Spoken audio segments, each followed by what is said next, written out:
Hello my dear students, today we will learn about a poem which is called Ode on Solitude. এই কবিতাটি আমাদের অষ্টম শ্রেণীর পাঠ্য বইয়ে রয়েছে। এটা ইউনিট 3 এর লেসন 2। তোমরা সবাই তোমাদের বই বের করে নিতে পারো, যাতে করে আমরা যে কবিতাটি পাঠ করছি সেই কবিতাটি সম্পর্কে তুমি যে নোটগুলো আমরা ব্যাখ্যা করব সেই নোটগুলো তুমি তোমার খাতায় বা বইয়ের নির্দিষ্ট জায়গায় তুমি লিখে রাখতে পারো। আচ্ছা, প্রথমেই আমরা কবিতাটি শুরু করার আগে কিছু শব্দার্থ শিখে নিব। আচ্ছা, যেহেতু কবিতাটির নাম ওড অন সলিটিউড, সুতরাং আমরা ওড শব্দটা সম্পর্কে প্রথমেই জেনে নিব। ওড শব্দটা আসলে ওড শব্দটা দ্বারা বোঝানো হয় আর লিরিক্যাল পোয়েম, অর্থাৎ যেই কবিতাটি লিরিক বা ছন্দের মাধ্যমে আমরা শুনতে পাবো। মানে এই কবিতাটি পাঠের মাধ্যমে আমরা এক ধরনের লিরিক শুনতে পাবো। আর lyrical poem typically one in the form of an address to a particular subject written in varied or a irregular meter. Here we can see that যে এই পোয়েমগুলোতে সাধারণত কোনো কিছুকে অ্যাড্রেস করে বা নির্দেশ করে লেখা হয়, কোনো সাবজেক্টকে নির্দেশ করে লেখা হয়।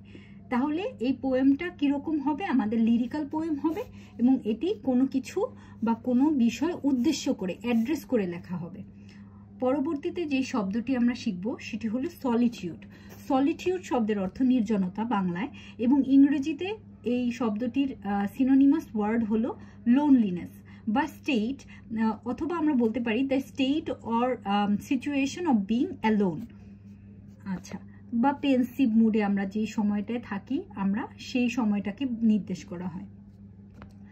মি টাইম বলতে পারো, যখন তুমি একা থাকো সেই সময়টাকে আমরা আসলে সলিটিউড বলি, নির্জন বলি। আচ্ছা, পরবর্তী একটি শব্দ শিখব, সেটা হলো প্যাটার্নাল। কিছু শব্দ আমি পরবর্তীতে ব্যাখ্যার সময় বুঝিয়ে দিব, কিন্তু নির্দিষ্ট কিছু কঠিন শব্দগুলো সেগুলো আমি এখানে ব্যাখ্যা করে দিচ্ছি। প্যাটার্নাল অর্থ হচ্ছে পৈতৃক। অন ওয়ানস ফাদার্স সাইড, মানে যখন তোমার পৈতৃক অংশ থেকে যেই জিনিসটা তুমি ইনহেরেন্ট করো সেটিকেই আসলে প্যাটার্নাল বলা হয়। একর্স মানে একর, যেটা জমির একটা ইউনিট অফ ল্যান্ড এরিয়া, অর্থাৎ আমরা একটা নির্দিষ্ট ল্যান্ডের বা এরিয়া মাপার জন্য যেটি ব্যবহার করি সেটিকে আসলে একর্স বলা হয়। একটা মাপের একক নির্দেশ করে এটি দ্বারা। হার্ড শব্দের অর্থ পশুর পাল। হার্ড শব্দের অর্থ পশুর পাল বা ফ্লক বলতে পারি বা প্যাগ বলতে পারি। এখানে a large number of animals বোঝাচ্ছে। মানে তুমি যখন আমরা পাল বলি, এখানে একটা নির্দিষ্ট পশু থাকে না, সাধারণত অনেকগুলো প্লুরাল বোঝায়, এখানে অনেকগুলো পশুকে বোঝায়। আচ্ছা, অ্যাটায়ার মানে অ্যাটায়ার শব্দের অর্থ পোশাক, অ্যাটায়ার বা ক্লোদিং, আমরা ক্লোদিংও বলতে পারি এটিকে। ব্লাস্ট শব্দটা আসলে ব্লেসিং থেকে বা ব্লেসড থেকে এসেছে। এটা লিটারারি একটা ফর্ম ব্লেসড শব্দের, অর্থ মহিমান্বিত করা অথবা কোনো কিছুকে আরো বেশি সুন্দর বা মহান বৈশিষ্ট্য দান করা। এখানে আমরা অনেক সময় কোয়াইট এবং কোয়াইটের মধ্যে কনফিউজড হয়ে যাই। কোয়াইট, QUIET, কোয়াইট, যেটি আসলে ফর্ম হিসেবে এটি অ্যাডজেক্টিভ, এবং এই শব্দটির অর্থ হচ্ছে সাইলেন্ট উইদাউট এনি নয়েজ। অর্থাৎ যখন আমরা একটা শব্দকে যখন আমরা শান্ত বা একদম পিন পয়েন্ট নীরবতা বুঝি, সেই স্থানটাকে বা সেই পরিবেশটাকে আমরা বলতে পারি কোয়াইট প্লেস। আচ্ছা, আর কোয়াইট QUIT টিই কোয়াইট হচ্ছে অ্যাডভার্ব, যেটি দ্বারা বোঝায় কমপ্লিটলি বা fully. Quite, you are quite good, বা আই অ্যাম কোয়াইট গুড, মানে আমি ভালো আছি, সম্পূর্ণরূপে ভালো আছি। আচ্ছা, রিক্রিয়েশন মানে বিনোদন বা রিল্যাক্সেশন, প্লেজার অর লেজার। আর স্টিল মানে তো আমরা সবাই জানি, স্টিল মানে কি, একদম চুরি করে কোনো কিছু নিয়ে যাওয়া, সেটাকে আমরা স্টিল বলি। আচ্ছা, এখন আমি কি করব, এখন আমি পোয়েট্রিটা তোমাদের রিসাইট করে শোনাবো। আচ্ছা, আমরা তাহলে শুরু করি পোয়েট্রি রিসাইটেশন। পরবর্তীতে আমি প্রত্যেকটা স্ট্যাঞ্জা ধরে ধরে তোমাদের ব্যাখ্যা করে দিব, কিন্তু আগে আমরা পোয়েট্রিটা পড়ে নিই। আচ্ছা, এই পোয়েট্রিটার নাম কি আমরা পূর্বেও বলেছি, সেটি হলো ode on solitude. Ode on solitude. আচ্ছা, এটি লিখেছেন কে? Alexander Pope. আলেকজান্ডার পোপ, তার জন্ম 1688 to 1744। সো আমরা বুঝতেই পারছি এই লেখক বেশ পূর্বে জন্মগ্রহণ করেছেন, এবং তার পিরিয়ড বা সে যেই সময়ে লেখালেখি করেছেন সেই পিরিয়ড বা সেই সময়কালকে বলা হয় অগাস্টিয়ান পিরিয়ড। আচ্ছা, আমরা পোয়েট্রিটা পড়ছি। Ode on solitude. Happy the man whose wish and care a few paternal acres bound, content to breathe his native air in his own ground, whose hearts with milk, whose fields with bread, whose flocks supply him with attire, whose trees in summer yield him shade, in winter fire. Blessed who can unconcernedly find hours, days, and years slide soft away, in health of body, peace of mind, quiet by day.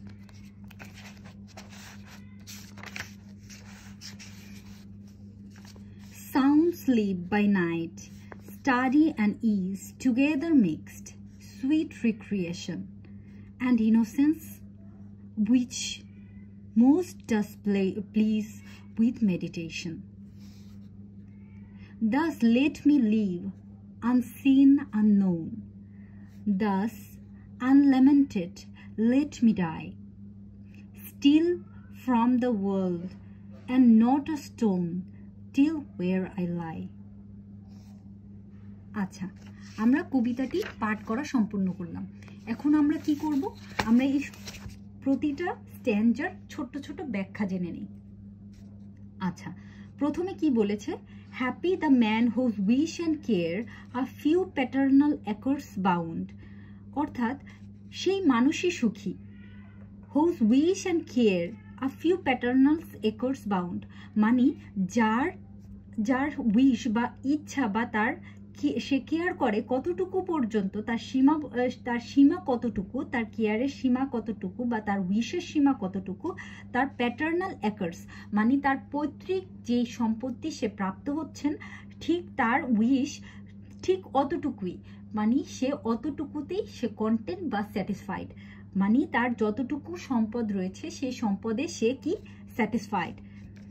Content to breathe his native air, অর্থাৎ তার এই যে তার নিজের বা তার যেই এলাকার যেই বাতাসটা বা তার পৈতৃক যেই বাতাসটা, সেই বাতাস সে যে ব্রিথ করতে পারছে, সে যে গ্রহণ করতে পারছে, সেইটা নিয়ে সে কন্টেন্ট বা পরিতৃপ্ত। ইন হিজ ওন গ্রাউন্ড, এবং সে কি নিয়ে পরিতৃপ্ত? তার নিজের গ্রাউন্ড নিয়ে পরিতৃপ্ত, বা তার নিজের যেই স্থানে সে বসবাস করে, যে স্থানে সে কৃষিকাজ করে, সেটি নিয়ে সে তৃপ্তি পোষণ করে। আচ্ছা, পরবর্তীতে বলছে whose herds with milk, whose fields with bread, অর্থাৎ হোজ হার্ড উইথ মিল্ক, অর্থাৎ তার যেই পশু রয়েছে বা পশুপাল রয়েছে, সেখান থেকে সে কি পাচ্ছে? সে দুধ পাচ্ছে। হোজ ফিল্ডস উইথ ব্রেড, অর্থাৎ তার যে মাঠ রয়েছে বা কৃষি খামার রয়েছে, সেই খামার থেকে সে কি পাচ্ছে, সেখান থেকে সে ব্রেড পাচ্ছে। ধরো ধান অথবা গম আমরা উৎপাদন করি, সেটা থেকে আমরা কি পাই, ব্রেড পাই। বা ব্রেড বলতে এখানে আমার যেই স্ট্যাপল ফুডটা রয়েছে, যেমন আমরা ভাত খেলে যে ভাত অথবা আমরা রুটি খেলে যে রুটি, সেইটাকেই বোঝানো হয়েছে। মানে সে কন্টেন্ট তার যা কিছু রয়েছে তা নিয়ে। Whose flocks supply him with attire, অর্থাৎ ধরো শিপের যেই, আমরা যদি শিপ পালি বা হচ্ছে আমরা যদি শিপ থেকে আমরা কি পাই, এক ধরনের তন্তু পাই। সেই তন্তু দিয়ে আমরা কি করি, আমরা আমাদের ড্রেস তৈরি করি বা আমাদের পোশাক তৈরি করি। সেরকমভাবেই সে বলেছে যে phlox supply him with attire, অর্থাৎ তার সেই তন্তু থেকে, সে প্রাপ্ত তন্তু থেকে সে তার আটায়ার বা পোশাক তৈরি করতে পারছে। Whose trees in summer yield him shade, অর্থাৎ গ্রীষ্মে তাকে কি দিচ্ছে, ছায়া দিচ্ছে। অ্যান্ড ইন উইন্টার ফায়ার, এবং শীতে তাকে কি দিচ্ছে, সেই গাছ আমাদের সেই লোককে কি দিচ্ছে, গরম অনুভব করানোর জন্য, সে নিজেকে আরো বেশি উষ্ণ রাখার জন্য সে ফায়ার প্লেসে ফায়ার বার্ন করে। তোমরা সাধারণত জানো যে সাধারণত যেসব শীত প্রধান দেশে ফায়ার প্লেস থাকে, সেই ফায়ার প্লেস থেকে আসলে তারা শীত থেকে দূরে থাকার জন্যই তারা এই ফায়ার প্লেসটা বানায়, এবং এই ফায়ার প্লেসে সাধারণত কাঠ থেকে আমাদের জ্বালানি হিসেবে কাঠকে ব্যবহার করা হয়। Blest who can unconcernedly find hours, days and years slide soft away, মানে সে একদমই তার খেয়ালও রাখতে হয় না তার দিন সময় কিভাবে অতিবাহিত হচ্ছে। এত সুন্দর, এত সফট এবং স্মুথলি তার দিনগুলো অতিবাহিত হয় যে তার সেটা সম্পর্কে একদম আনকনসার্ন, একদমই কনসার্ন না বা সজাগ না বা সচেতন তার থাকতে হচ্ছে না। ইন হেলথ অফ বডি, এবং তার শরীর কি সুস্থ থাকছে। পিস অফ মাইন্ড, এবং কি মন তৃপ্ত থাকছে। কোয়াইট বাই ডে, এবং দিনের মতো দিন কিরকম থাকছে, যে একদম শান্ত, একদম চিন্তামুক্ত একটা দিন পাচ্ছে সে। আচ্ছা, পরবর্তীতে কি বলছে, sound sleep by night, study and ease. Sound sleep by night, তাহলে কি দিনে সে শান্তিতে শান্ত একটা পরিবেশ পাচ্ছে, এবং সাউন্ড স্লিপ হচ্ছে তার অ্যাট নাইটে, মানে সে রাতে ঘুমাতে পারছে খুব শান্তভাবে। আচ্ছা, শান্ত পরিবেশে। Study and is together mixed. আচ্ছা, এখানে কি বলছে, স্টাডি অ্যান্ড ইজ মানে কি, পড়াশোনা এবং শান্তি টুগেদার মিক্সড, এই দুইটা যেন একই অন্যের সাথে একদম অঙ্গাঙ্গিভাবে জড়িত হয়ে যাচ্ছে। সুইট রিক্রিয়েশন, এবং বিনোদন, বলছে যে বিনোদনটা কীরকম, খুবই মধুর এক ধরনের বিনোদন বা তোমার রিল্যাক্সেশন থাকছে। ইন ইনোসেন্স অ্যান্ড ইনোসেন্স, এবং থাকছে কি ইনোসেন্স বা পবিত্রতা, বা একদম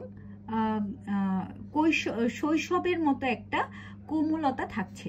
which most does please with meditation, which most does please with meditation, বলছে যে মেডিটেশনের মতো এক ধরনের প্রশান্তি আমাদের মধ্যে আবির্ভূত হচ্ছে। ডাজ লেট মি লিভ, এভাবে আমাকে বাঁচতে দাও। আনসিন আননোন, আমার খুব বেশি খ্যাতির দরকার নেই, খুব বেশি চেনা পরিচয়ের দরকার নেই, আমার খুব বেশি জানাশোনার দরকার নেই। সে কি চাচ্ছে, যে সে কীরকম থাকতে চাচ্ছে, আনসিন এবং আননোন, কারো কাছে তার পরিচয়, সে তার খ্যাতির দরকার নেই, সে থাকতে চাচ্ছে আনসিন এবং unknown. Das আনল্যামেন্টেড let me die, বলছে সেইভাবেই আনল্যামেন্টেড, মানে আমি কোনো কিছু নিয়ে দুঃখ পেতে চাচ্ছি না, কোনো কিছু নিয়ে দুঃখ পুষে রাখতে চাচ্ছি না, এবং আমি এভাবেই মৃত্যুবরণ করতে চাচ্ছি। স্টিল ফ্রম দ্য ওয়ার্ল্ড, আমাকে যেন চুরি করে নিয়ে যাবে মৃত্যু পৃথিবী থেকে। And not a stone tell where I lie, এবং আমার সে কবর বা আমার যে মৃত্যুর পরে আমার দেহাবশেষ, সেটির কোনো চিহ্ন পর্যন্ত থাকবে না, যেন মৃত্তিকার সাথে আমার শরীর বা আমার দেহটা একদম পরিবেশের সাথে যোগ সাজস করে এক হয়ে পরিবেশের সাথে মিলিত হয়ে গিয়েছে। আসলে আমার প্রিয় শিক্ষার্থীবৃন্দ, এখানে আসলে আলেকজান্ডার পোপ বোঝাতে চেয়েছেন যে জীবনে আসলে সুখ কি, শান্তি কি, সলিটিউড কি, প্রশান্তিটা আমাদের কোথায় আমরা পাই। এখানে আসলে আমাদের ডিজায়ার সবসময় কীরকম থাকে যে আমরা অনেক বেশি বড় হব, অনেক বেশি নাম করব, আমার নাম ডাক দেশ দেশান্তর ছড়িয়ে পড়বে। কিন্তু শান্তির কথা যদি বিবেচনা করি, আসলে শান্তি কিন্তু ওইটা না। শান্তি কীরকম, যেখানে আমার দিন আমি শান্তিতে যাপন করতে পারবো, আমার ক্ষুধা আমি নিবারণ করতে পারবো আমার আশেপাশ থেকে, আশেপাশের খাবার, আশেপাশের পরিবেশ থেকে, সেই জিনিসগুলোই এখানে একে একে বলা হয়েছে। তো আমি আশা করি তোমাদের যদি কোনো ধরনের কোয়ারিজ থাকে, কোনো ধরনের প্রশ্ন থাকে, তোমরা কমেন্ট সেকশনে অবশ্যই জানাবে আমাকে, এবং আমি চেষ্টা করব সেটি সম্পর্কে বিস্তারিত তোমাদের ব্যাখ্যা দিতে। তাহলে আজ এ পর্যন্তই, তোমরা ভালো থেকো, এবং পরবর্তীতে আমরা অন্য কোনো পোয়েট্রি নিয়ে ডিসকাস করব। সে পর্যন্ত তোমরা সুস্থ থাকো, ভালো থাকো। খুদা হাফেজ।